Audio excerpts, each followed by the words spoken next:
កូនស្រីទើបត្រូវគេទទួលមកគ្រួសារអភិជនពេលប្រឈមមុខនឹងពូដែលចង់ធ្វើជាបាធរនាងបែរជាធ្វើការសម្រេចចិត្តមួយធ្វើឲ្យគ្រប់គ្នាហ៊ូចិត្តទៅវិញនាងមិនរើសពូដែលមានលុយវល់លៀនដែលសន្យាថានឹងឲ្យនាងរស់ស្រួលនោះទេបែរជាចង្អុលទៅបរិសម្នាក់នៅគៀនជញ្ជាំងដែលញៀនគេមិនខ្វល់ពីអ្នកណាទៅវិញនៅពីក្រោយការសម្រេចចិត្តមួយនេះគឺលាក់ទុកនៅអាថ៌កំបាំងដ៏គួរឲ្យខ្លាចកាលពីជាតិមុននាងបានរើសពូទី2ដែលមើលទៅចិត្តល្អគ្រាន់តែគាត់យកកូនទុនសាយមកបោកយកការទុកចិត្តពីនាងតែពេលគាត់ដណ្ដើមបានទ្រព្យសម្បត្តិហើយក៏បោះបង់នាងចោលយ៉ាងខូចខើធ្វើឲ្យនាងត្រូវស្លាប់យ៉ាងវេទនាកុំហើញថាប៉ាអញមានកូនតែហួយហោយម្នាក់គត់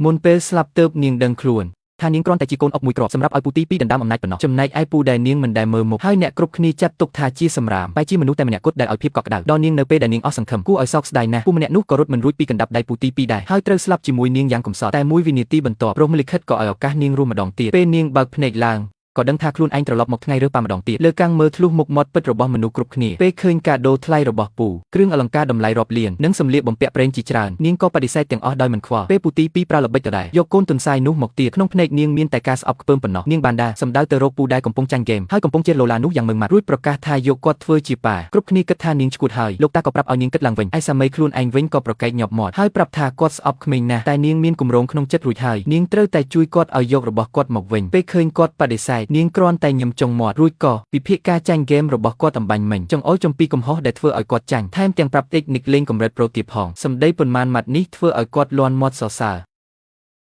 ប៉ានាំកូនទៅកូនជួយរុញរែងប៉ាឲ្យឡើងកំពូលអាកប្បកិរិយាគាត់ប្រែប្រួល180ដឺក្រេព្រមនាំកំពូលអ្នកលេងហ្គេមម្នាក់នេះទៅផ្ទះភ្លាមពូផ្សេងទៀតទោះបីជាខកចិត្តតែក៏គិតឡើងវិញថាមនុស្សអត់បានការនៅជាមួយក្មេងម្នាក់ក៏មិនអាចធ្វើអីកើតដែរទើបលេងខាត់ពួកគេទៀតតែទោះបីជាមិនដាច់ចិត្តតែក៏បានត្រឹមប្រមានកូនប្រុសច្បងថាហាមធ្វើឲ្យចៅស្រីគាត់ពិបាកចិត្តដាច់ខាតបែបនេះហើយគាត់ក៏សប្បាយចិត្តក្មេងស្រីចាក់ចេញពីផ្ទះដែលពោពេញដោយល្បិចកលនេះតែគ្រាន់តែទៅដល់ឡានភ្លាមគាត់ស្រាប់តែបដូរទឹកមុខខ្ពើមថាខ្វក់មិនឲ្យនាងឡើងឡានទេបងធំអើយកុំកអីកៅអីមុខមិនឲ្យជីទេនាងធ្លាក់ទឹកចិត្តមួយរំពេចមិនប្រហែលជាជាតិនឹងរើសខុសទៀតទេដឹងតែមួយវិនាទីបន្ទាប់គាត់បែរជាដោះអាវធំដ៏ថ្លៃរបស់គាត់យកទៅក្រាលលើកៅអីឡានរួចនាងដាក់អង្គុយយ៉ាងថ្នាក់ថ្នមតាមពិតគាត់ខ្ពើមឡាននៅខ្វក់មិនមែនខ្ពើមនាងទេមុនពេលចេញដំណើរគាត់មិនភ្លេចងាកមកបញ្ជូសប្អូនទី2ថាចិត្តខ្វក់ហើយមើលអីក៏ខ្វក់ដែរពេលមកដល់ផ្ទះគាត់នៅតែជាមនុស្សញៀនហ្គេមមិនខ្វល់អីដែរនាងដឹងថាត្រូវតែធ្វើឲ្យគាត់រឹងមាំឡើងវិញនាងក៏អពុះធ្វើជាឃ្លានគាត់ក៏គិតចង់កំងអាហារថ្លៃឲ្យនាងញ៉ាំតែក្មេងស្រីប្រើសម្លេងគួរឲ្យស្រឡាញ់និយាយថាខ្លួនគ្រាន់តែចង់ញ៉ាំបាយដែលប៉ាធ្វើផ្ទាល់ដែរទេព្រោះនាងមិនដែលទទួលបានភាពកក់ក្ដៅពីគ្រួសារឡើយពាក្យមួយឃ្លានេះបានចាក់ចំបេះដូងរបស់គាត់យ៉ាងខ្លាំងគាត់ស្ងាត់មួយសន្ទុះទោះមិនចង់តែគាត់នៅតែដើរចូលផ្ទះបាយមិនយូរប៉ុន្មានម្ហូបឆ្ងាញ់ជាច្រើនមុខក៏បានរៀបចំរួចរាល់នាងក៏ប្រញាប់ថតរូបទិដ្ឋភាពដ៏មានន័យនេះទុកថែមទាំងទាញគាត់មកថតរូបជុំគ្នាទៀតពេលនោះមិត្តភក្តិទេមកក្បួលទៅផឹក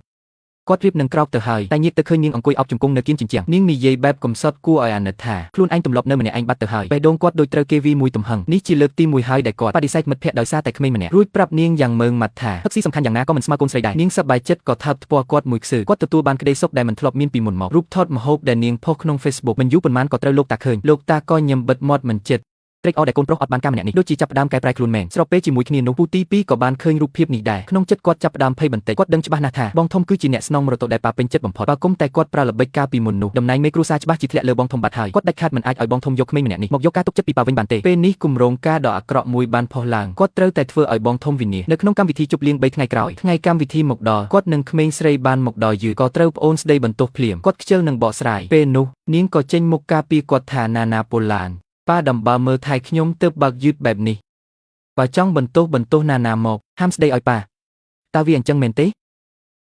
នាងជួយដោះស្រាយបញ្ហាយឺតយ៉ាវនេះបានយ៉ាងល្អរៀបរាប់ពីការមើលថែនាងពេលប៉ូឡានធ្វើម្ហូបឲ្យនាងនិងលេងជាមួយនាងជាដើមសម្ដីអស់នេះធ្វើឲ្យលោកតាសប្បាយចិត្តយ៉ាងខ្លាំងក៏ប្រកាសភ្លាមថានឹងប្រគល់គម្រោងតម្លៃ30000លានឲ្យគាត់គ្រប់គ្រងពូទី2ឃើញបែបនេះភ្នែកកាន់តែកាចសាហាវគាត់ដឹងថាត្រូវតែចាត់ការឥឡូវនេះហើយក្រោយកម្មវិធីចប់គាត់ស្រាប់តែមានអារម្មណ៍វិលមុខយ៉ាងខ្លាំងតាមពិតតែគាត់ត្រូវពូទី2ដាក់ថ្នាំរួចបាត់ទៅហើយស្របពេលនោះប្រពន្ធពូទី2ក៏ចេញមកគ្រាគាត់ទៅងាកមកមើលនាងដែលរៀបនឹងទៅសែនដូនតាវិញនាងស្រាប់តែមានអារម្មណ៍ថាមិនស្រួលសោះដោយការគិតមែនពេលរុញទ្វារចូលទៅស្រាប់តែឃើញគាត់នឹងប្អូនថ្លៃដេកអោបគ្នាប្រពន្ធពូទី2ក៏ប្រញាប់យំស្រែកចោទប្រកាន់ថាបងថ្លៃបានចាប់រំលោភខ្លួនគាត់ប្រកែកលែងចេញខំប្រឹងពន្យល់ថាខ្លួនត្រូវគេទម្លាក់កំហុសប្រឈមនឹងហេតុការណ៍ដែលធ្លាប់ជួបនេះនាងបង្ខំចិត្តឲ្យខ្លួនឯងស្ងប់អារម្មណ៍នាងដឹងថាពូទី2ធ្វើការល្អិតល្អន់ណាស់មិនមែនយកថ្នាំមកតែមួយគ្រាប់ទេរឿងសំខាន់ឥឡូវគឺត្រូវរកភស្តុតាងដែលសដើម្បីលាងមន្ទិលឲ្យប៉ាប៉ុន្តែលោកតាកំពុងខឹងខ្លាំងមិនស្ដាប់អីទាំងអស់មិនស្ដាប់ការពន្យល់សោះឡើយជិតប្រតិគាត់ថាធ្វើឲ្យខូចកេរ្តិ៍ឈ្មោះគ្រួសារថែមទាំងដេញគាត់ចេញពីផ្ទះភ្លាមប្តីប្រពន្ធពូទី2សម្លឹងមុខគ្នាយ៉ាងមានក្តីសុខពេលឃើញភាពដាច់ចិត្តរបស់ប៉ានិងការបោកប្រាស់របស់ប្អូនគាត់អស់សង្ឃឹមយ៉ាងខ្លាំងគាត់សួរទៅប៉ាទាំងជឿចាប់ថាតើប៉ាធ្លាប់ជឿកូនម្ដងណាទេលោកតាបានត្រឹមស្ងៀមស្ងាត់គាត់ញឹមទាំងអស់សង្ឃឹមហើយនិយាយថាផ្ទះដែលពោពេញដោយការភូតកុហកនេះគាត់មិននៅក៏បានដែរពេលដែលគាត់រៀបនឹងបកក្រោយដើរចេញបែរជាត្រូវលោកតាហៅឃាត់តាមវិន័យគ្រួសារអ្នកដែលត្រូវដេញចេញពីគ្រួសារត្រូវវាយរំពាត់